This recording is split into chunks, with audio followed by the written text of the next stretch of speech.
2 fingers behind her back. That's all it takes for Rafael Conte to stop breathing. The airport hums around him. Rolling suitcases click across polished floors. Gate announcements crackle through overhead speakers. A child screams for a toy 3 rows over.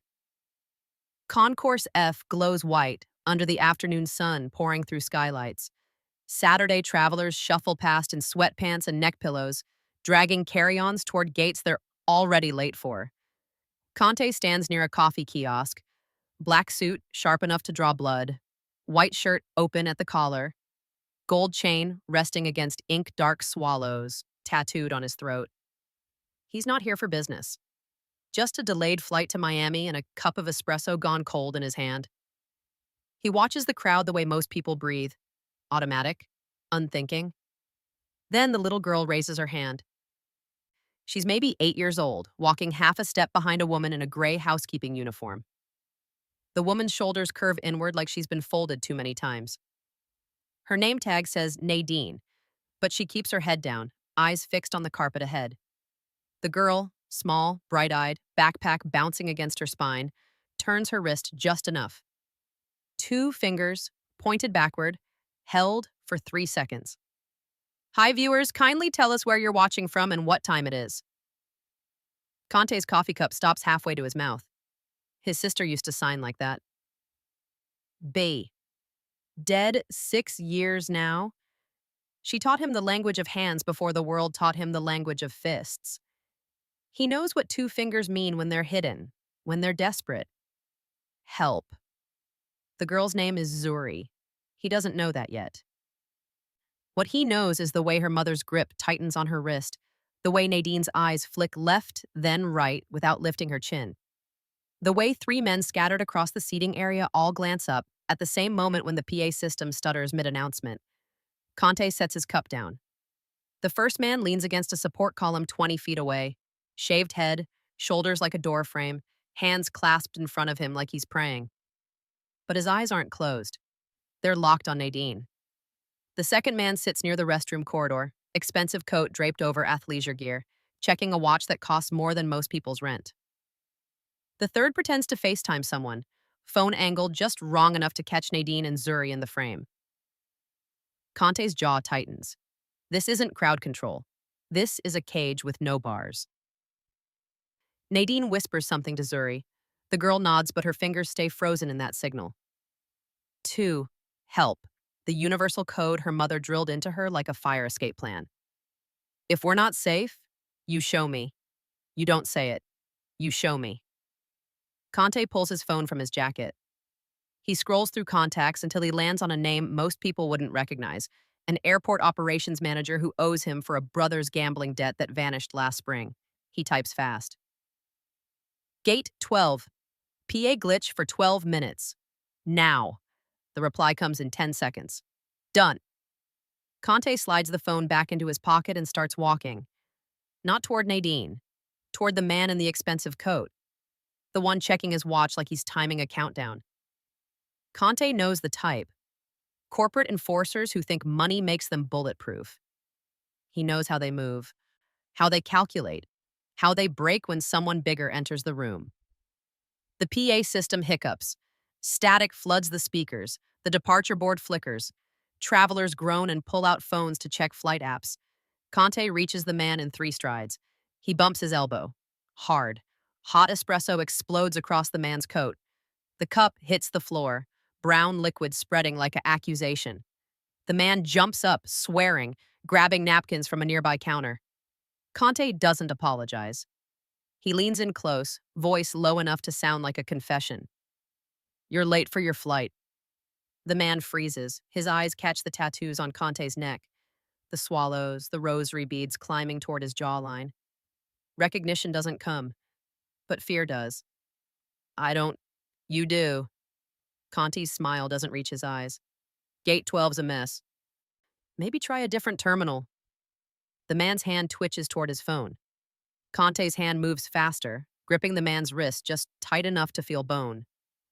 Or stay, Conte says, and we'll see who's really watching. He lets go, steps back. The man stumbles toward the restroom, coat dripping, dignity shredded. Conte turns his head just enough to see the girl again. Zuri's fingers are still raised, still asking. Her mother hasn't noticed yet. Nadine's too busy scanning the crowd for exits that don't exist. The man with the shaved head pushes off the column. He's moving now, straight toward them. Conte's thumb hovers over another contact. This one's a favor he's been saving. TSA supervisor. Random security sweeps can happen anytime.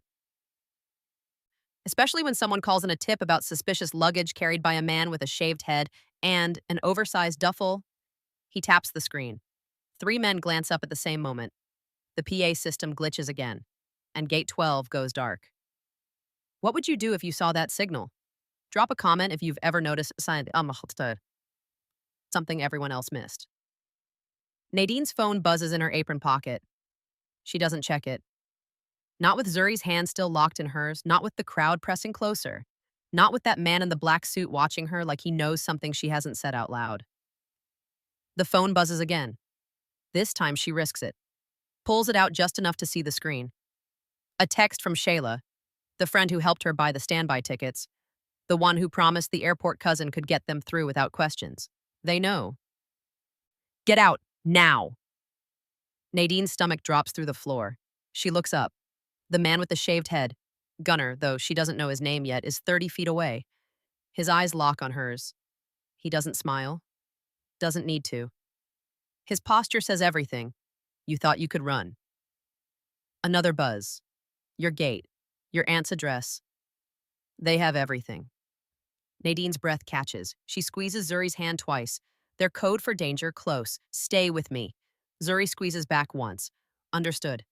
The messages come faster now, pings stacking on top of each other like dominoes falling in reverse. Who did you tell? Delete this thread. Nadine, delete it. Then nothing. Shayla's number goes gray. Blocked. Or worse. Nadine shoves the phone back into her pocket and pulls Zuri toward the nearest seating cluster. She sits, forces herself to look casual. A mother waiting for boarding, nothing unusual, nothing worth watching. But her hands shake when she reaches for Zuri's backpack, pretending to check the zipper. Zuri taps her wrist 3 times. Morse code they invented together. What's wrong? Nadine taps back twice. Later. Zuri's eyes narrow. She's 8 years old and reads lips better than most adults read books. She watches the crowd the way her mother taught her, looking for people who look too long. And right now, 3 men are looking too long. The one with the phone, the one in the expensive coat, now drying himself off near the restroom, the one with the shaved head who's stopped walking but hasn't stopped staring. Zuri tugs her mother's sleeve, signs fast, watching. All watching. Nadine nods. She knows. The PA system crackles again, louder this time. Flight 447 to Charlotte, delayed indefinitely. Passengers groan. A woman near the gate counter starts yelling about connections and refunds. The noise swells. Perfect cover. Nadine leans close to Zuri's ear. We're going to move, not fast, just normal, follow me. Zuri nods. They stand.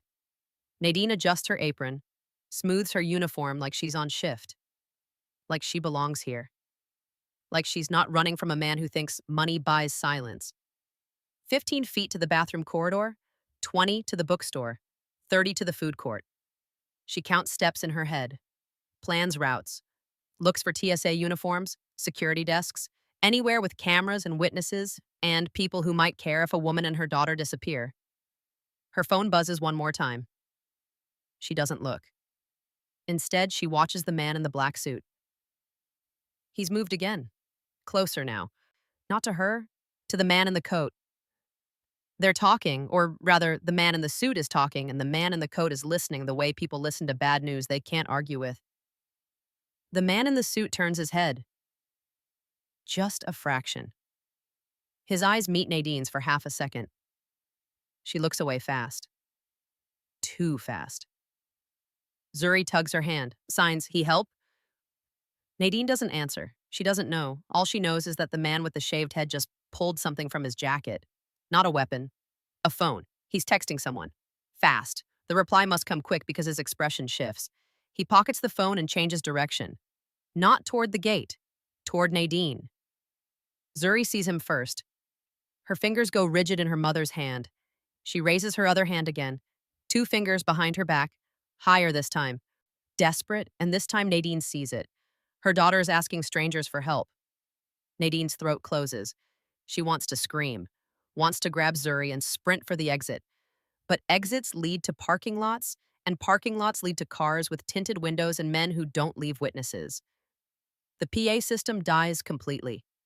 Silence floods the concourse like water filling a sinking ship. Footsteps echo. The man with the shaved head is 20 feet away. 15.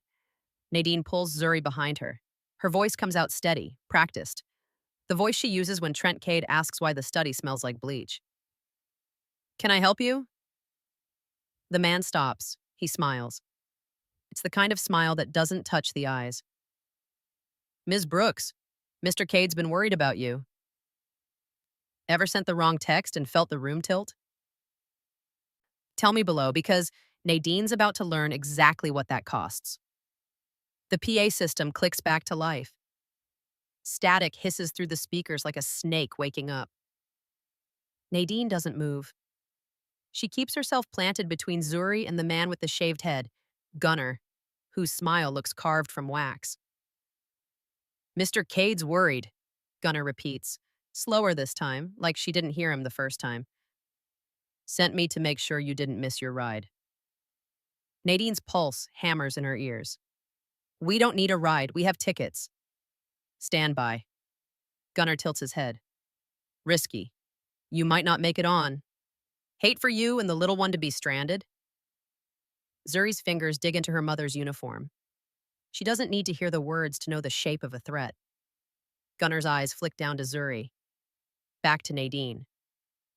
Mr. Cade's got a car waiting. Private. Comfortable. He just wants to talk. We're fine. Didn't sound like a question. The man in the expensive coat, Soren, appears at Gunnar's shoulder. His jacket's still damp from the coffee, but he's composed now, slicked back into the version of himself that signs contracts and makes problems disappear. He doesn't look at Nadine. He looks past her, through her, like she's already been handled. We have documentation, Soren says, pulling a folded paper from his coat. Custodial escort authorization. Ms. Brooks is listed as a temporary guardian, but Mr. Cade maintains primary rights. We're here to facilitate a smooth transition. Nadine's stomach twists. That's not real. It's notarized. Soren's voice is flat. Bored. You want to argue paperwork in an airport? We can do that. Or you can come quietly and let Mr. Cade's lawyers explain it somewhere more private. Lawyers. Nadine spits the word like poison. You mean the ones who delay hearings and bribe judges? Soren's mouth twitches. Not a smile. Just acknowledgement. Careful, Ms. Brooks. Slander's a serious accusation. Gunnar shifts his weight. The movement isn't aggressive. It doesn't need to be. It's the shift of a man who's done this before. Who knows how much space he needs to control a situation without ever touching anyone? Zuri's hand moves. Fast. She signs to her mother, hidden low against Nadine's hip. Lie. Paper. Lie. Nadine squeezes her daughter's fingers. I know. The third man, the one with the phone, circles wide, angling for a better shot. His screen still lit, camera app open, recording everything. Insurance. Proof that Nadine resisted. Proof that she made this difficult. Nadine's mind races. She's got no lawyer, no badge, no leverage. Just a stack of copied documents hidden in her bag under coloring books and granola bars. Evidence that might mean something in a courtroom, but means nothing here. Not against men who carry notarized lies and smiles that don't reach their eyes. The PA crackles again. This time it's not static. It's a voice. Attention passengers. TSA will be conducting random security screenings at Gate 12. Please have your identification ready. Gunnar's jaw tightens. Soren checks his watch. We need to move. She's coming, Gunnar says, not to Soren, to Nadine. One way or another. That's when the man in the black suit steps between them. He doesn't shove, doesn't shout. He just appears, like smoke given shape, close enough that Gunnar has to step back or collide with him. Close enough that Soren's hand instinctively moves toward his coat pocket. The man in the suit, Conte, doesn't look at Nadine. He looks at Gunnar, then Soren, then the man with the phone, who's suddenly very interested in pretending he's not filming. Gentlemen, Conte's voice is quiet, almost friendly, the kind of friendly that precedes bad weather. You're blocking the walkway. Gunnar's eyes narrow. This doesn't concern you. Gate 12's a mess right now. TSA's pulling random checks. You carrying anything you don't want searched? We're not flying out of Gate 12. No. Conte tilts his head. Funny. Your friend with the duffel is. Gunnar's hand moves to his pocket, pulls out his phone. His thumb hovers over the screen. Conte keeps talking. Big bag, oversized. TSA loves those. Never know what's inside. Could be clothes.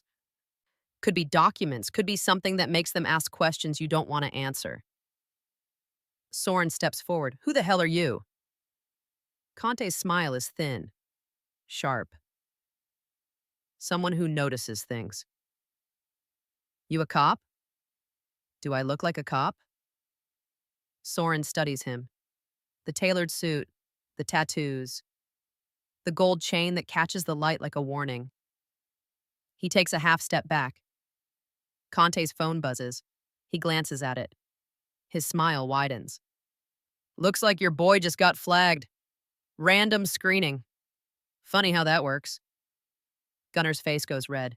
He leans in close, voice dropping to a growl. You're making a mistake. Am I? Conte's tone doesn't change. Still calm, still friendly, still dangerous. Because from where I'm standing, you're the one trying to escort a woman and child without visible paperwork while your colleague films for insurance, and your third man just got pulled into secondary screening. That sound like a smooth operation to you? Soren's hand finally drops from his pocket. We'll resolve this another way. You do that. Conte steps aside, just enough to give Nadine a sliver of space. Ma'am, you looked lost. Bookstore's that way. Past the coffee stand. You'll find what you need. Nadine stares at him. She doesn't know this man. Doesn't trust him. But Zuri's fingers are still digging into her leg, and Gunnar's still staring, and the man with the phone is circling closer. She makes the choice. Thank you, she says. Quiet. Clipped. Then she pulls Zuri and walks. Gunnar moves to follow. Conte's hand lands on Gunnar's chest. Not a shove, just a wall. Let her go. Or what? Conte leans in. Whispers something in Italian. 3 words. Soft, almost tender. Gunnar goes pale. He steps back. Soren grabs his arm. Not here. We'll handle this properly. They retreat. Slow, controlled. The man with the phone lowers his device and follows. Conte watches them go, then he pulls out his phone and makes a call. His thumb hovers over a contact.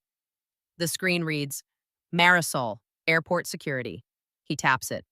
The line rings once, drop a comment. What do you think? Conte whispered. Because whatever it was, it just bought Nadine 12 minutes she didn't have. Nadine doesn't look back. She weaves through travelers hauling roller bags and balancing coffee cups, her grip on Zuri's hand so tight her knuckles ache. The bookstore's 30 feet ahead, glossy covers stacked in pyramids, a bored clerk scrolling on his phone behind the register. Her phone buzzes again. She ignores it. Zuri taps her wrist. Fast, panicked.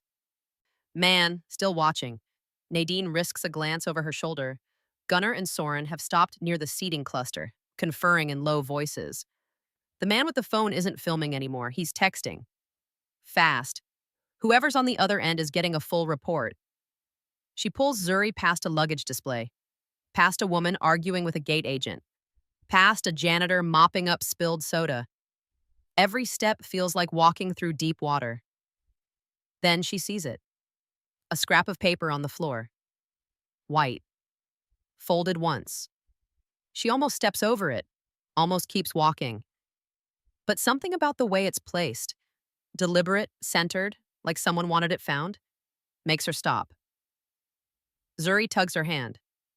Mom. Go. Nadine bends down, pretends to tie her shoe. Her fingers close around the paper. She unfolds it in her palm. Black ink. Fountain pen. The handwriting's sharp. Slanted, impatient. Don't look at me. Turn left at the bookstore, security desk, ask for Marisol, show this card, no signature, just a number scrawled at the bottom, gate 12. Nadine's heart slams against her ribs. She doesn't know who wrote this, doesn't know if it's a trap or a lifeline. But the man in the black suit dropped it. She saw him, saw the way he stood between her and Gunnar, saw the way Gunnar backed down. That's not nothing. Zuri's staring at her, waiting. Nadine makes the choice again. She slips the paper into her apron and keeps walking, left at the bookstore. The security desk is tucked behind a row of massage chairs and a charging station, easy to miss if you're not looking for it. A woman sits behind the counter, buzz cut, sharp eyes, expression like concrete. Her name tag reads, Marisol Vega, supervisor. Nadine approaches. Her voice comes out steadier than she feels. Excuse me. Marisol looks up. Her gaze sweeps over Nadine's uniform, Zuri's backpack, the way Nadine's hands won't stop shaking. Help you? Nadine places the card on the counter, slides it forward. Marisol picks it up, reads it. Her expression doesn't change, but something shifts behind her eyes. She looks at Nadine, then at Zuri, then back at the card. You know we can't protect you from a custody order, Marisol says, loud, clear, for anyone listening. Then she leans forward and drops her voice. Come with me. She stands, moves around the counter, gestures toward a door marked staff only. Nadine hesitates. Zuri's fingers tighten in hers. Now, Marisol says. Quiet, firm. Nadine follows. The door closes behind them with a soft click. The hallway beyond is narrow, fluorescent lit, lined with posters about conflict de-escalation and emergency procedures. Marisol walks fast. Nadine and Zuri half jog to keep up. Who sent you? Marisol asks without turning around. I don't know his name. Tall, black suit? Looks like he runs things? Yes. Marisol mutters something under her breath. Might be a curse, might be a prayer. Of course it's him. They reach another door. Marisol swipes a keycard and pushes it open. The room inside is small. Desk, chairs, filing cabinet, a window overlooking the tarmac. It smells like burnt coffee and old paperwork. Sit, Marisol says. Nadine sits, pulls Zuri onto her lap. The girl's shaking now, adrenaline finally catching up. Marisol closes the door, locks it. You want to tell me who's trying to escort you? His name's Gunnar. Works for Trent Cade? The tech guy? Yeah. Marisol leans against the desk, crosses her arms. What'd you do? I saw something I wasn't supposed to. Documents. Nadine nods. She pulls the grocery bag from her backpack. Inside, copies of the red folder. Trust diversions. Shell companies. Payments flagged with initials that match a judge's name. She spreads them on the desk. Marisol flips through the pages. Her jaw tightens. This real? I made copies. Where's the original? Hidden. Good. Marisol sets the papers down. You got a lawyer? I've got an aunt in Baltimore. That's not a lawyer. I know. Marisol pulls out her phone. Dials. Waits. Yeah, it's Vega. I need a welfare officer and a state advocate at Security Desk 3. Now. She pauses. Listens. I don't care if it's Saturday. Get someone here or I'm calling the news. She hangs up. Zuri taps Nadine's arm. Signs, we safe? Nadine signs back. Almost. The door rattles. Someone's trying the handle. Marisol moves to the window, looks out. Her expression darkens. Your friend with the shaved head just cleared TSA. Nadine's stomach drops. How? Money, lawyers, take your pick. Marisol pulls her radio. Security to desk 3. Possible custodial interference. I need eyes on 2 men. 1 shaved head, 1 executive coat. Do not approach, just track. The radio crackles. Copy! Marisol turns back to Nadine. We can get you to a gate that's not on any public board. Crew knows how to look the other way. But you'll need to move fast. What about them? Let me worry about them. Marisol's phone buzzes. She checks it. Her jaw tightens. Your boy in the suit just sent me something. She turns the screen. It's a text. 3 lines. Cade, probated early. Judge with matching initials. Ex-wife, challenging. Hearing delayed, twice. Amaranth Holdings, traces back. You're not going to like where. Stage 1, keep them safe. Stage 2, I handle the rest. Marisol looks at Nadine. You know what Amaranth Holdings is? No. Then you're lucky. She pockets the phone. Stay here, I'll get the advocate. She unlocks the door, steps into the hall. Nadine pulls Zuri close. The girl's eyes are wide, searching her mother's face for answers Nadine doesn't have. Outside, footsteps echo. Then voices. One of them is Gunner's. What would you do? Run or stand your ground? Tell me in the comments because Nadine's got 60 seconds to decide. The voices get louder. Nadine presses her ear to the door. She can't make out words, just tones. Gunner's baritone, Soren's clipped efficiency. A third voice, smooth, legal, the kind that's used to winning arguments in rooms with mahogany tables. Zuri tugs her sleeve, signs. Who? Nadine signs back. Bad men, stay quiet. The girl nods. Her eyes track to the window. She points. Plane. Go? Not yet, Nadine signs. Zuri's face crumples. She's 8, she's tired. She's scared. She's been holding it together for 3 days and the cracks are starting to show. Nadine pulls her close, presses her lips to Zuri's forehead, breathes her in, baby shampoo, and airport recycled air and fear. The door handle rattles again. This time it doesn't stop. Someone's got a key. Nadine's pulse spikes.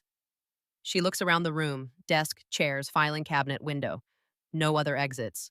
Nowhere to hide. She grabs the papers and shoves them back into the grocery bag, tucks it under Zuri's backpack. The lock clicks. The door swings open. Marisol steps in first. Behind her, a woman in a gray blazer carrying a leather briefcase. 50s, sharp eyes, the kind of person who's seen every trick and doesn't flinch anymore. Ms. Brooks, the woman says, I'm Claudia Ortiz, state advocate. Ms. Vega tells me you need help. Nadine exhales. Yes. Good. Claudia sets her briefcase on the desk, opens it, pulls out a tablet and a legal pad. Walk me through it. Fast. Nadine talks.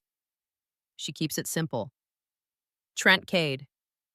The mansion, the red folder, the offshore accounts, the judge with initials that match the payments, the whispered threats from Gunner, the tinted window car that followed Zuri home from school. Claudia takes notes. Doesn't interrupt. When Nadine finishes, Claudia taps her pen against the pad. You have proof? Nadine hands over the grocery bag. Claudia flips through the copies. Her expression doesn't change, but her pen moves faster. These are copies. Where's the original? Safe. How safe? Safe enough. Claudia nods. Cade's got resources. He'll challenge everything, but this? She taps the papers. This is a start. You need a lawyer. A real one, not me. I can keep you safe for a few hours, maybe a day. After that, you need someone who can fight him in court. I don't have money for that. There are organizations, pro bono, I'll make calls. Claudia pulls out her phone, scrolls, stops. Her face hardens. Interesting. What? Cade's ex-wife filed an emergency motion this morning. Updated trust language. Names a dependent child under the care of a household employee as a potential beneficiary. It's vague, probably meant to protect someone else, but the language, she looks at Zuri, it could cover her. Nadine's breath catches. What does that mean? It means you're not just a housekeeper anymore. You're a caretaker of a trust-protected dependent. That changes things. Legally, they can't relocate her without judicial review. And they definitely can't escort you without proper documentation. The paper they showed me is fake. Claudia's voice is flat. I'd stake my career on it. No judge signs a custodial escort order on a Saturday morning without a hearing. They're bluffing. Marisol leans in. So we can hold them? We can delay them. Long enough for Ms. Brooks to get on a plane and disappear. Or, Claudia says slowly, she can stay, file a counterclaim, force Cade into the open, make him answer questions under oath. Nadine stares at her. You want me to fight him? I want you to have options. Claudia closes her briefcase. Running's one, fighting's another. Your choice. Zuri taps her mother's arm. Signs. What'd she say? Nadine signs back. We choose. Run or stay. Zuri's eyes go wide. She looks at the papers on the desk. At Claudia. At Marisol. Then back at her mother. She signs. You tired running. Nadine's throat tightens. She is. God, she is. 3 days of looking over her shoulder. 3 years of bowing her head and calling Trent Cade sir while he rerouted money meant for his own daughter. 3 decades of being told to stay quiet, stay small, stay grateful for scraps. She looks at Claudia. What do I need to do?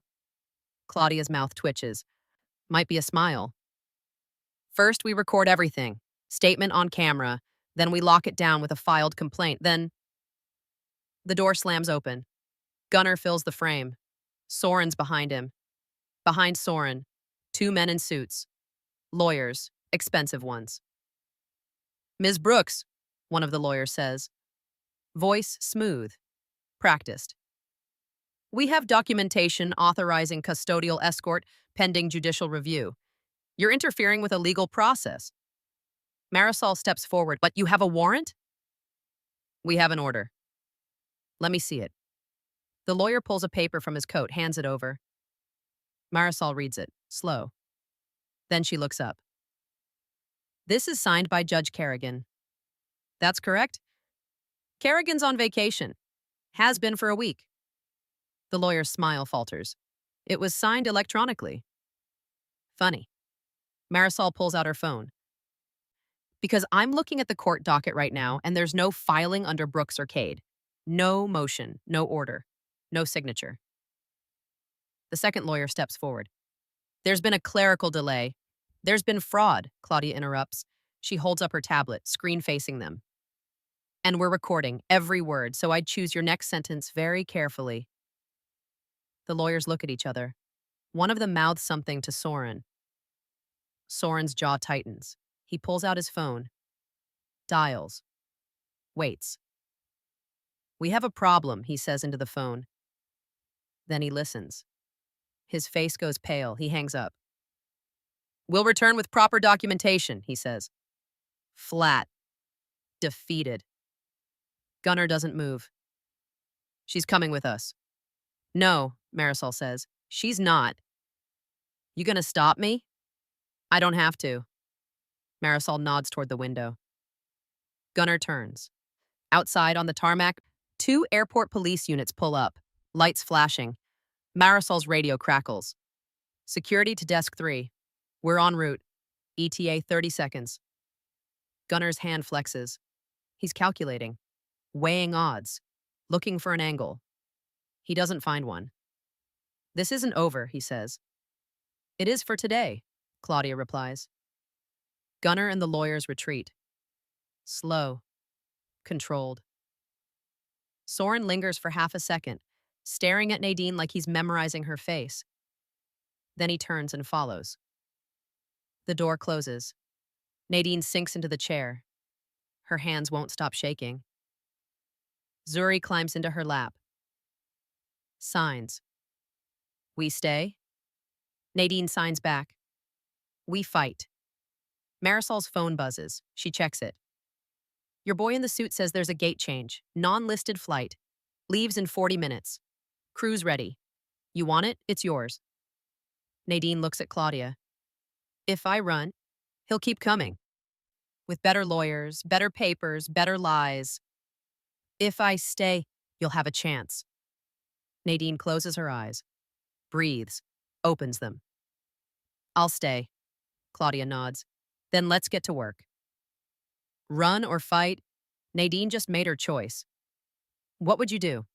Drop your answer below because this story's just getting started. Chapter 6. The backpack hits the desk with a thud that makes everyone flinch. Claudia stares at it, then at Nadine. What's that? Nadine doesn't answer. She unzips it, pulls out a change of clothes, a toothbrush, a small envelope with cash, a passport. Zuri's passport. All packed. All ready.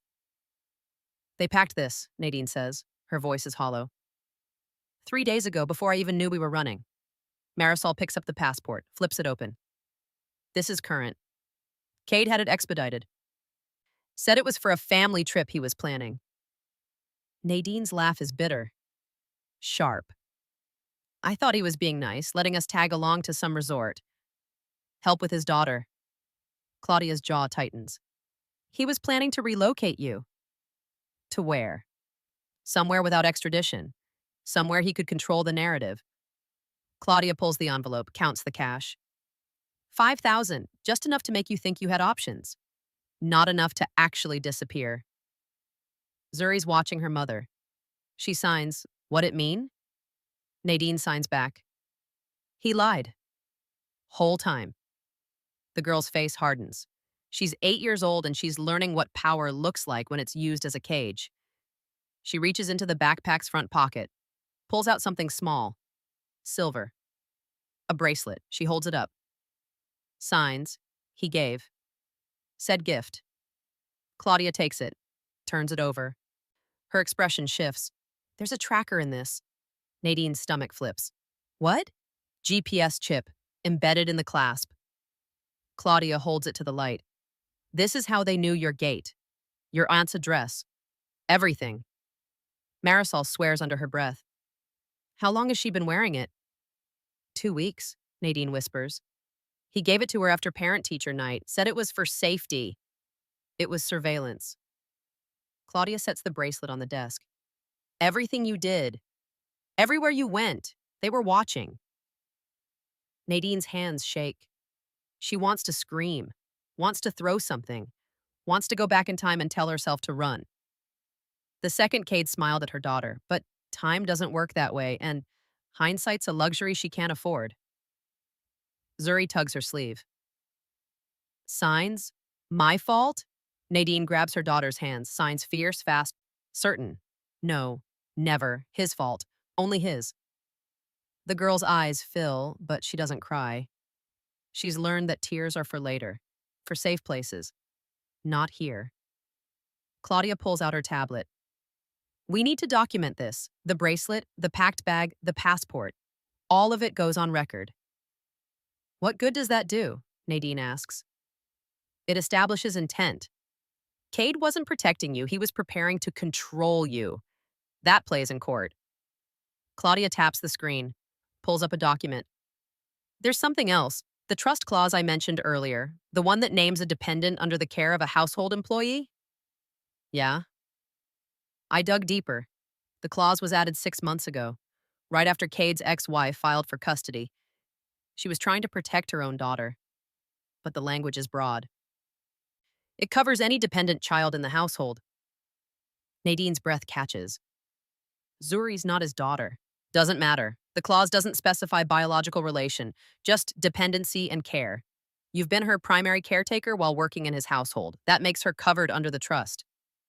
So she's, what, a beneficiary? Potentially, if the trust is contested and the language holds, she'd be entitled to a portion. Maybe not much, but enough to make Cade nervous. Claudia leans back. That's why he's pushing so hard. It's not just about silencing you. It's about keeping her from having legal standing. Nadine's head spins. She looks at Zuri. At the girl who's been invisible her whole life. The girl teachers overlooked because she didn't speak.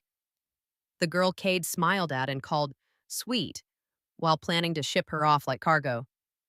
Zuri's not invisible anymore. Marisol's radio crackles. Security, be advised. Two men just entered the terminal through the west entrance, shaved head and executive coat. They're heading toward desk 3. Marisol swears. They're coming back. With what? Claudia asks. Doesn't matter. Marisol stands, moves to the door. We can stall them. Maybe 10 minutes, maybe less. Claudia starts packing her briefcase. Ms. Brooks, you need to decide. Now, we can get you on that flight. Or we can stay and fight. But if we stay, you're going to be under a microscope.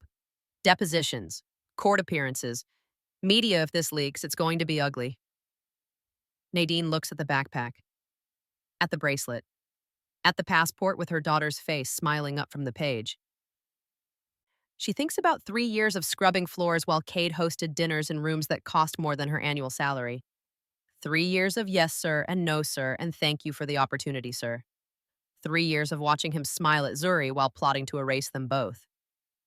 She thinks about the 2-finger signal, the one she taught her daughter for emergencies, the one Zuri raised in the middle of a crowded airport because she knew her mother couldn't protect them alone. She thinks about the man in the black suit, the one who stepped between them and danger without asking for anything, the one who saw a signal meant for someone else and decided it was meant for him too. She thinks about B, the sister Conte lost, the one who taught him to listen with his hands. Nadine doesn't know Conte's story, but she knows the shape of it. Knows what it means when someone who doesn't owe you anything decides you're worth saving. She looks at Claudia. We fight. Claudia nods. Then we need insurance, something they can't bury or bribe away. Like what? A journalist. Someone with reach. Someone Cade can't touch. Marisol's phone buzzes. She checks it. Her mouth twitches. Your boy in the suit just sent me a name. She turns the screen. It's a text. One line. Deja Hines, investigative reporter. Call her. Tell her Amaranth Holdings connects to Cade. She'll come running. Who's Deja Hines? Nadine asks. Someone who broke a story last year about offshore tax schemes. Cost 3 CEOs their jobs. Marisol grins. She's bloodthirsty. Claudia's already dialing. Then let's feed her. Footsteps echo in the hallway. Gunner's voice cuts through the door. Open up. We have new documentation. Marisol moves to the window, signals someone outside. Stall them, she mutters into her radio. Claudia's call connects. Ms. Hines, Claudia Ortiz, state advocate. I have a story for you. Trent, Cade, offshore trusts, child relocation, forged escort orders. She pauses, listens, smiles. Thought that might interest you. How fast can you get to the airport? The door rattles. Zuri signs to her mother. Scared. Nadine signs back. Me too. But we stay. Disappear or stay and fight. Nadine just chose war. What would you do? Tell me in the comments, because what happens next is going to flip everything you thought you knew about power. Conte's phone screen glows in his hand. He's still at the coffee kiosk, watching Gate 12's chaos unfold like he's conducting an orchestra. TSA's still processing Gunner's duffel. Soren's on his phone, yelling at someone who isn't yelling back. The man with the cameras disappeared. Smart. Rats always know when to abandon ship. Conte's contact list reads like a confession. Judges, lawyers, airport staff, a private investigator who owes him 3 favors and has already burned through 2. He scrolls, stops, taps a name, the call connects. Yeah, a voice says, bored, impatient. It's Conte. The voice sharpens. What do you need? Live stream, Federal Compliance Unit. I'm sending you coordinates. I need you watching. Watching what? Fraud in progress. Airport terminal. 2 lawyers, forged escort order, and a tech billionaire who thinks money makes him fireproof. The voice pauses. You're asking me to surveil private citizens without a warrant. I'm asking you to monitor a public space for potential federal violations. Your call if you want to be there when it pops or read about it in the Post. Another pause. Longer this time. Send me the coordinates. Conte hangs up, opens his camera app, angles it toward Gunner and Soren, who are regrouping near the seating cluster. He taps record. The red dot blinks. Live. He mutters into the phone, just loud enough for the mic to catch. U.S. Attorney's Office requested real-time footage of potential fraud at Gate 12, copy. He's not talking to anyone. The attorney's office doesn't know he exists. But the lawyers don't know that. Gunnar and Soren turn. Their eyes land on Conte, on the phone, on the red dot. Conte smiles, keeps recording. Soren's face drains of color. He whispers something to Gunnar. Gunnar's jaw tightens, but he doesn't move. He's smart enough to know when the math's changed. Smart enough to know that federal attention is the kind of problem money can't fix fast enough. One of the lawyers steps forward. The older one. Silver hair, expensive watch. The kind of man who spent 30 years making problems disappear. Sir, we're going to have to ask you to stop recording. Public space, Conte says. Doesn't lower the phone. First Amendment, you know how it works. We have a right to privacy during legal proceedings. This isn't a courtroom, it's an airport. Conte's voice stays calm, even, friendly. And I'm just a concerned citizen documenting potential misconduct. Unless you'd like to explain to a federal judge why you're interfering with lawful observation. The lawyer's mouth twitches. He turns to Gunnar. We're leaving. Like hell we are, Gunnar growls. We are. The lawyer's voice drops. Sharp. Final. Because that man just put us on camera in a federal space while we're holding a document that may or may not hold up under scrutiny. And if this goes sideways, I'm not losing my license because you couldn't keep your temper in check. Gunnar's hand flexes. He wants to argue, wants to shove past Conte and drag Nadine out by force. But the lawyer's already moving, already heading for the exit. Soren follows, then the second lawyer. Gunnar stands alone for a beat, staring at Conte. His eyes promise violence. Later, somewhere without cameras. Conte doesn't blink. Say hi to Cade for me. Gunnar turns and walks. Conte stops recording, pockets the phone. His investigators already texted 3 times. Updates scrolling across the screen faster than he can read. Amaranth Holdings traced to Conti Logistics 2019. You were the middleman. Cade used your network to move money offshore. You didn't know the endpoint. Journalists en route. ETA 15 minutes. Kant exhales slow. He remembers 2019. Remembers a deal that seemed clean. A logistics contract, move shipments. No questions. The kind of work he did back when he thought invisibility was the same as innocence. He was wrong. B would have told him that. She'd have signed it slow, patient, the way she always did when he was being stubborn. You can't stay neutral, Raphael. Silence is a choice, too. He makes another call. This one to Marisol. She answers on the first ring. They're retreating, he says. But they'll regroup. Cade's going to escalate. How? He'll file an emergency motion, get a real judge this time. Someone he hasn't bought yet but can pressure, and he'll spin this, make Nadine look like a kidnapper, make the kid look like a victim of parental interference. Can he do that? If he moves fast enough, yeah. We've got maybe 6 hours before he locks down a courtroom. What do you need? Proof. The kind that doesn't fall apart under cross-examination. The trust documents, the shell companies, the Amaranth paper trail, all of it airtight. I don't have that kind of access, but Deja Hines does. Conte's voice sharpens. Get her everything. Let her run the story tonight. By the time Cade's lawyers file their motion, the whole city'll know his name. Marisol's quiet for a beat. You're burning him to the ground. I'm lighting a match. He built the kindling. She hangs up. Conte turns, walks toward the windows overlooking the tarmac. His reflection stares back. Black suit, gold chain, tattoos creeping up his neck like vines reclaiming a ruin. He looks like a man who's done things he can't undo. Because he is. But B used to say, you can't unbreak glass. You can only sweep it up and build something new. His phone buzzes. The investigator again. One more text. Mediation dinner scheduled tomorrow night. Private room. Luxury restaurant. Judge Kerrigan's attending. So is Cade. Conte's smile is thin, cold, a scalpel finding bone. He texts back, "Reserve the back room. Tell the pianist to practice sad songs." The reply comes fast. Already done. Conte pockets the phone, watches a plane taxi across the runway, watches passengers board, watches the world turn like it always does, indifferent, relentless, waiting for no one. Gunnar and Soren disappear through the terminal exit. Airport security units pull back. TSA releases the duffel. The PA system crackles back to normal. Gate 12 returns to what it was. Just another gate in just another airport. Nothing special. Nothing worth remembering. Except for two fingers raised behind a little girl's back. Except for a mother who chose to fight.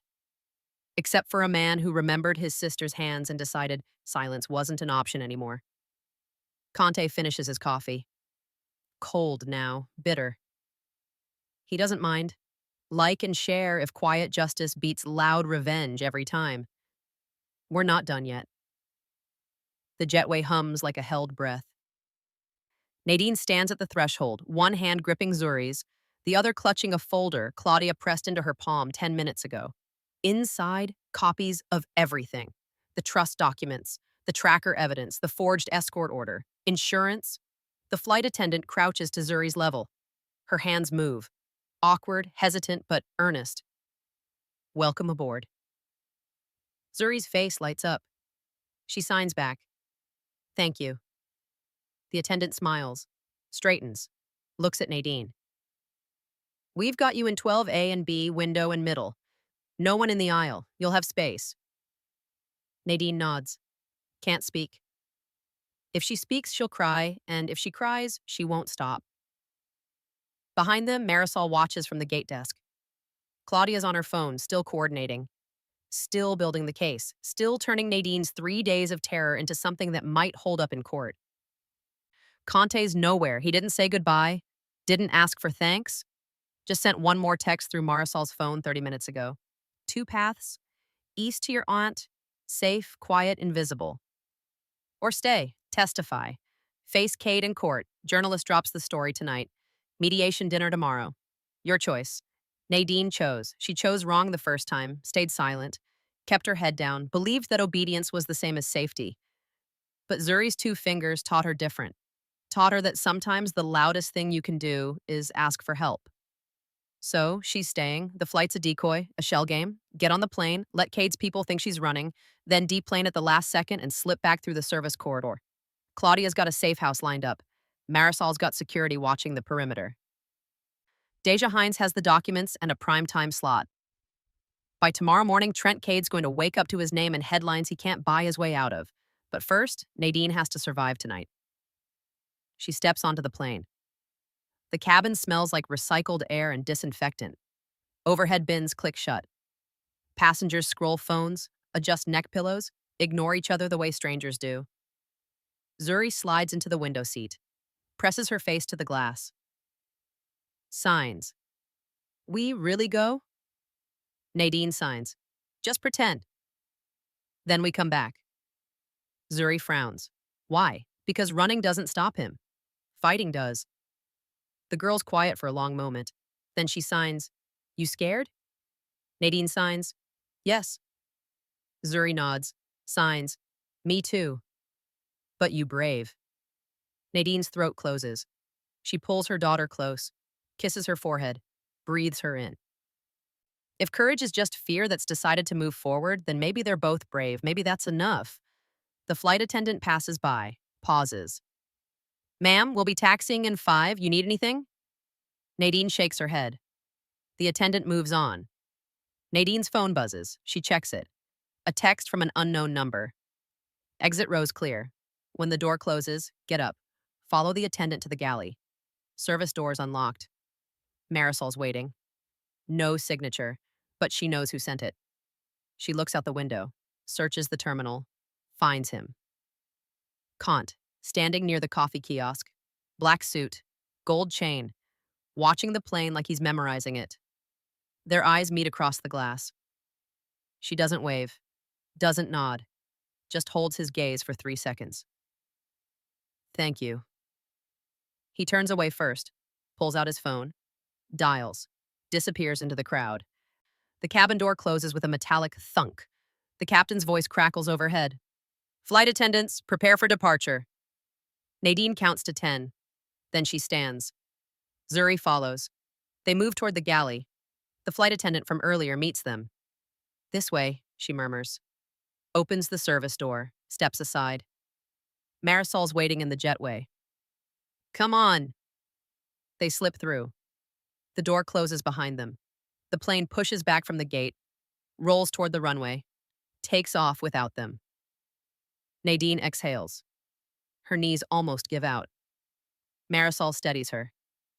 Safe house is 20 minutes away. Deja's meeting us there. You ready?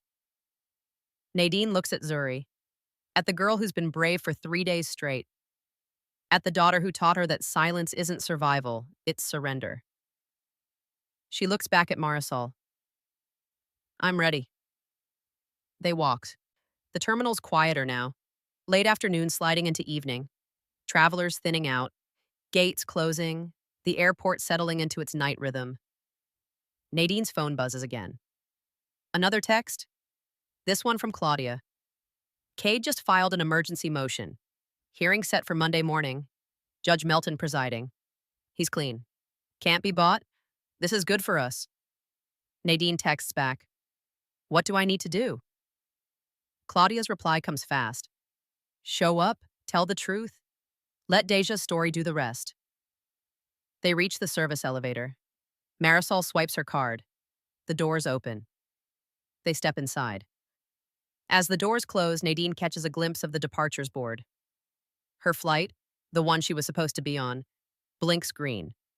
On time. Departed. Let Cade think she's running. Let him think he won. Tomorrow, he'll learn different. The elevator descends. Zuri leans against her mother. Signs. We going home? Nadine signs. Not yet, but soon. The doors open. Marisol leads them through a maze of hallways. Staff, break rooms, storage closets. The bones of the airport most people never see. They emerge into a parking garage. Marisol's car waits in the shadows. Engine running. Nadine buckles Zuri into the back seat, climbs in beside her. The car pulls out. Headlights cut through the dark. Her phone buzzes one last time. Another unknown number. Mediation dinner tomorrow. 7 p.m. Luxury restaurant. Cade, his lawyers, Judge Kerrigan. I'll be there. So will the truth. She doesn't reply, just pockets the phone and watches the city lights blur past the window. Somewhere across town, Conte's making calls, lining up pieces, sharpening knives. Preparing to walk into a room full of men who think power is something you buy and realizing, too late, that power is something you earn. Somewhere in a newsroom, Deja Hines is writing a story that's going to crack foundations. Somewhere in a mansion overlooking the Pacific, Trent Cade is pouring a drink and congratulating himself on a problem solved. He doesn't know yet. Doesn't know that the maid he dismissed is about to become his reckoning. Doesn't know that the little girl he tried to erase is protected by language he wrote himself. Doesn't know that quiet justice is coming for him. And it's not asking permission. Subscribe now and turn on notifications, because part 2 drops soon, and you do not want to miss what happens when Conte walks into that restaurant with receipts, a smile, and a plan to burn everything Cade built. Comment below. Team run or team fight? Let us know. 2 fingers again. But this time, they mean something different. Zuri raises them in the back seat of Marisol's car as the airport shrinks in the rearview mirror. Not help, not danger.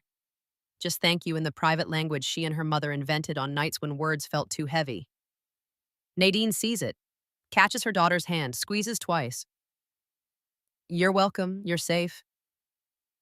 The girl smiles. Small. Tired. The kind of smile that says the adrenaline's wearing off and sleep's coming soon. She leans against her mother's shoulder, her eyes flutter closed. Nadine doesn't sleep. Can't. Her mind's still running the footage of the last 4 hours on repeat. Gunner's face. Soren's forged papers, the tracker in Zuri's bracelet, the backpack packed by hands that weren't hers. The man in the black suit who saw two fingers and decided they mattered. Her phone screen glows in her lap.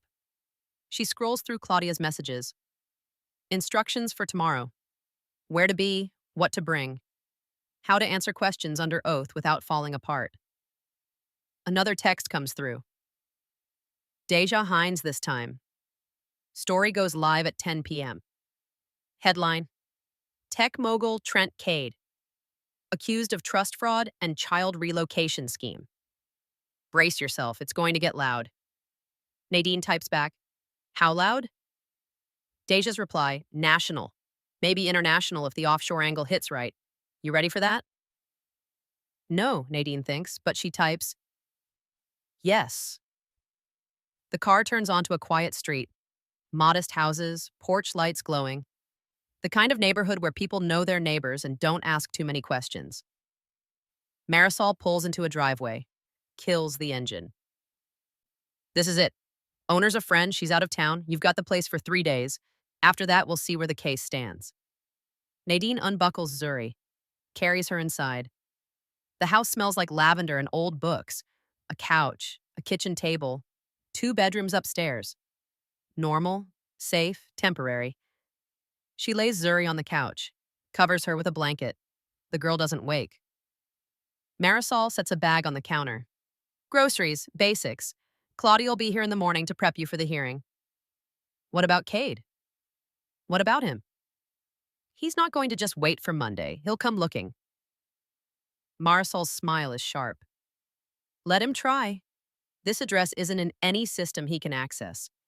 And even if he finds it, he'll have to go through me first. Nadine wants to believe that. Wants to believe walls and locks and friends with badges are enough. But she spent 3 years watching Cade bend the world to his will. Judges, lawyers, police, all of them smiled and nodded and did what he paid them to do. Marisol reads her face. He's not invincible, Nadine. He just wants you to think he is. He's got money, connections, power. And you've got the truth. And a reporter who's about to make sure everyone knows it. Marisol heads for the door. Pauses. Get some sleep. Tomorrow's going to be long. She leaves. The lock clicks. The house goes quiet. Nadine stands in the kitchen, stares at nothing. Her hands won't stop shaking. She grips the counter, breathes. In, out, in, out. Her phone buzzes. Another unknown number. She almost ignores it. Almost. But something makes her check. B used to do that. 2 fingers. Different meanings depending on the day. She taught me to listen with my hands before I learned to listen with my ears. You taught your daughter the same thing. That's not nothing. Conte. It has to be. She types, why are you helping us? The reply comes fast. Because I didn't help her, and I'm tired of living with that. Nadine stares at the screen. She doesn't know who B is. Doesn't know Conte's story, but she knows the shape of regret. Knows what it sounds like when someone's trying to rewrite an ending they can't change. She types, thank you. His reply, don't thank me yet. Cade's going to push back. Hard. The mediation dinner tomorrow. It's not just about the judge, it's about optics. He'll try to spin this. Make himself the victim. Make you the villain. But I'll be there, and so will the truth. She types, what happens if the truth isn't enough? Conte's reply, then we make it louder. The screen goes dark. Nadine sets the phone down, walks to the couch, sits beside Zuri, watches her daughter breathe. In, out, steady, safe, alive. She thinks about tomorrow, about walking into a courtroom full of men in suits who've never scrubbed a floor or counted coins to buy groceries. Men who think people like her are interchangeable, replaceable, forgettable. She thinks about Conte, about the man who stepped between her and danger without asking for permission, about the tattoos and the gold chain and the way he smiled when Gunnar backed down. She thinks about B, the sister who taught him to listen with his hands, the one he didn't save. She thinks about Zuri, the daughter who's learning that the world is dangerous but not hopeless. That power doesn't always win. That sometimes 2 fingers are enough. Nadine pulls out her phone one more time, opens a new text, sends it to Claudia. I'm ready. Let's fight. Claudia's reply comes in seconds. That's what I needed to hear. See you at 8 a.m. Nadine closes her eyes, leans back, lets exhaustion take her for the first time in 3 days. Across town, Conte stands in an empty restaurant. The tables are set, white linens, crystal glasses, a pianist in the corner running scales. The manager approaches. Mr. Conte, everything's ready. Back rooms reserved, chandeliers polished. The judge's party arrives at 7. Conte nods. Good. Make sure the acoustics are clear. I want every word to carry. Of course. The manager leaves. Conte walks to the window, looks out at the city, at the lights, at the people moving through their lives, unaware that tomorrow night, in this room, a man's empire is going to crack. His phone buzzes. The investigator. One last update. Amaranth files compiled. Every transaction, every shell company, every payment to every judge. It's all there. Deja's got copies. So does Claudia. So do you. Conte types. And Cade? The reply? He doesn't know yet, but he will. Conte pockets the phone, looks at the chandelier hanging over the center table. Thinks about B, about the way she used to sign when she was angry. Fast, sharp. The kind of anger that didn't need volume to be heard. He thinks about Nadine, about Zuri, about two fingers raised in a crowd. Tomorrow night, this room's going to be full of men who think they're untouchable. Men who've spent their lives buying silence and calling it peace. Tomorrow night, Conte's going to teach them different. He smiles, adjusts his cuff, walks out. The pianist keeps playing sad songs, just like he asked. Team Conte or Team Cade? Drop a comment and let us know. And hit that subscribe button, because when that chandelier starts shaking, you're going to want a front row seat. The runway lights blur into soft stars against the dark. Zuri watches from the safe house window, her forehead pressed to the glass, her breath fogging small circles. She taps the glass. Signs to her mother. Stars on ground. Nadine wraps a blanket around her daughter's shoulders. Signs back. Airport lights. But close enough. The girl smiles. Doesn't argue. Just watches the distant glow like it's something magical instead of ordinary. Nadine's phone buzzes on the counter. She checks it. Deja Hines. The message is short, efficient. Stories live. 12,000 views in the first hour. AP picked it up. So did the Post. Cade's lawyers already issued a denial. Too late. The damage is done. Nadine exhales slow. Damage, that's the word. Damage to Cade's reputation, damage to his empire, damage to the fortress he built around himself with money and silence and fear. Good. Let it hurt. Let him feel what it's like to be watched, to be hunted, to have nowhere to hide. She sets the phone down, walks to the window, stands beside Zuri. Together they watch the lights. Mother and daughter. Still here, still whole. Zuri turns, signs. We go home soon? Nadine signs, when it's safe, when? Zuri's eyes are wide. Hopeful. 8 years old and already learning that safety's not a place. It's a promise people keep fighting for. Nadine signs. Soon, I promise. The girl nods, leans into her mother's side. They stand like that for a long time. Silent. Steady. The kind of silence that doesn't need filling. Outside, the city hums. Cars pass. Planes take off and land. The world keeps turning like it always does. Somewhere in that world, Trent Cade's reading Deja's story, watching his phone blow up, watching donors pull out, watching the walls close in.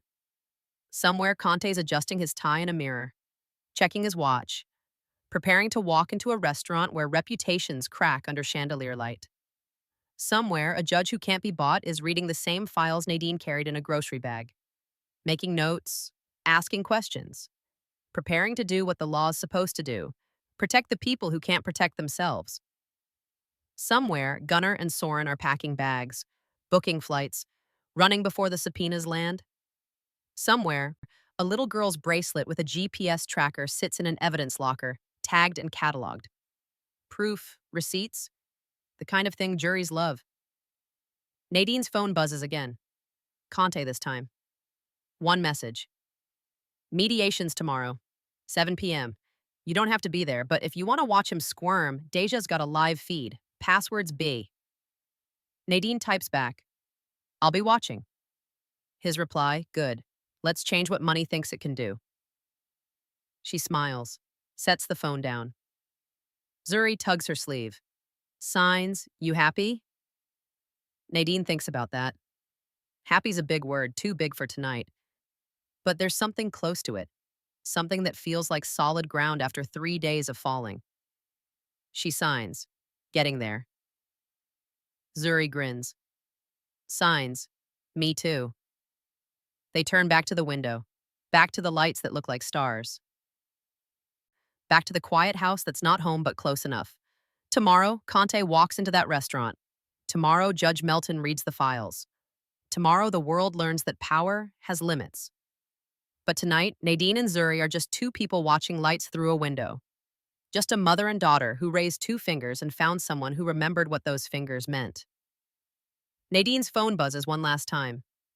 The investigator. A message she wasn't expecting. FYI, one more donor just joined tomorrow's dinner. Senator Vaughn. He's on the ethics committee. Cade invited him to clear the air. He doesn't know we leaked the invite to 3 journalists. This is going to be bigger than we thought. Nadine reads it twice and then shows Zuri signing as she reads aloud in her head. The girl's eyes go wide. Signs. Big trouble for bad man was all this. Nadine signs. Very big. Zuri pumps her fist. The gesture's so pure, so childlike that Nadine laughs. Really laughs. For the first time in 3 days, the sound fills the room and doesn't feel wrong. Across town, the restaurant's pianist strikes the first note of tomorrow's playlist. A minor key, melancholy, beautiful. The kind of music that makes people lean in close and speak in whispers. The manager dims the lights in the back room, tests the acoustics. Perfect. Every word will carry. Conte arrives early, black suit pressed, gold chain catching the candlelight. He walks the perimeter, checks sight lines, counts exits. Old habits. He stops beneath the chandelier, looks up. Crystal drops hanging like frozen rain. He remembers B signing beneath a chandelier once, at a wedding where nobody knew her language. She'd signed a joke just for him, made him laugh in a room full of strangers who didn't notice. He closes his eyes, opens them. This one's for you, he whispers. His phone buzzes. Marisol. Nadine and Zuri are secure. Claudia's prepping her for Monday. Deja's finalizing the live feed setup. Everything's ready. Conte types. Good, see you tomorrow. He pockets the phone, walks to the window.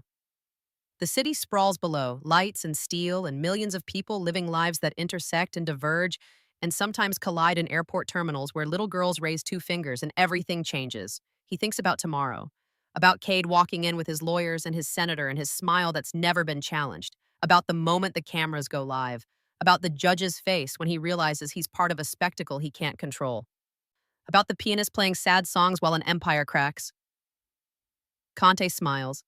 It's not a kind smile. It's not a cruel one either. It's the smile of a man who's learned that justice doesn't always roar. Sometimes it whispers. Sometimes it signs. Sometimes it raises 2 fingers in a crowd and trusts that someone's watching. The restaurant door opens behind him. The manager returns. Mr. Conte, the wine's chilled. The flowers are arranged. Should we do anything else? Conte turns. Make sure the cameras have backup batteries. I don't want to miss a second. The manager nods. Leaves. Conte stands alone in the empty restaurant. The chandelier above him sways slightly. Just air conditioning, just physics. But it feels like anticipation, like the whole room's holding its breath. Tomorrow, men who've never been told no are going to hear it, loud as clear, irreversible. Tomorrow, a maid and her daughter get to exhale. Tomorrow, quiet justice gets loud, but tonight, the city sleeps, the airport hums, planes take off and land. Zuri watches lights through a window and calls them stars, and somewhere in the dark, two fingers hold steady. A signal, a promise, a reminder that power belongs to the people who notice, who listen, who decide that silence isn't an option anymore. Nadine pulls Zuri away from the window. Bedtime. The girl pouts but doesn't fight. She's exhausted. They both are. Upstairs, Nadine tucks her daughter into bed. Signs, sweet dreams. Zuri signs back, "You too, Mama." Nadine turns off the light, stands in the doorway watching her daughter's chest rise and fall. Steady, safe, alive. Her phone glows one last time. A final message from an unknown number. She knows who it is before she opens it. "Thank you for trusting two fingers in a crowd. B would have liked you. Tomorrow we finish this." Nadine doesn't reply, just turns off her phone, closes the bedroom door, walks downstairs. She sits on the couch in the dark, lets the silence wrap around her like armor. Tomorrow, she'll walk into a courtroom. Tomorrow, she'll tell her story to a judge who might actually listen. Tomorrow, Trent Cade will sit across from her and realize that the woman he tried to erase is the one who's going to bury him. But tonight, she rests. Tonight, she lets herself believe that the world can bend towards something better. That courage isn't the absence of fear. It's fear that's decided to stand up anyway. That two fingers raised in an airport terminal can start a chain reaction that ends with chandeliers shaking and senators sweating, and a little girl finally understanding that her mother's hands were strong enough to hold both of them. The house settles into nighttime sounds, creaking floorboards, distant traffic, the hum of the refrigerator. Nadine closes her eyes. Tomorrow's coming. Let it. If this story moved you, hit that subscribe button and turn on notifications, because the sequel drops next week. The chandelier hearing. The senator's meltdown. The moment Cade realizes he's not untouchable. You do not want to miss it. Drop a comment and tell us, what's a moment when you noticed something everyone else missed? Share your story. You might inspire someone else to raise their two fingers and ask for help. And if you know someone who needs to hear this story, a single parent fighting alone, someone facing down power they don't think they can challenge, anyone who's ever felt invisible, share this video. Let them know quiet justice is real. Let them know two fingers are enough. We'll see you in part 2. Stay safe, stay brave, and remember, the loudest thing you can do is refuse to stay silent. Subscribe, comment, share. We're just getting started. Retry.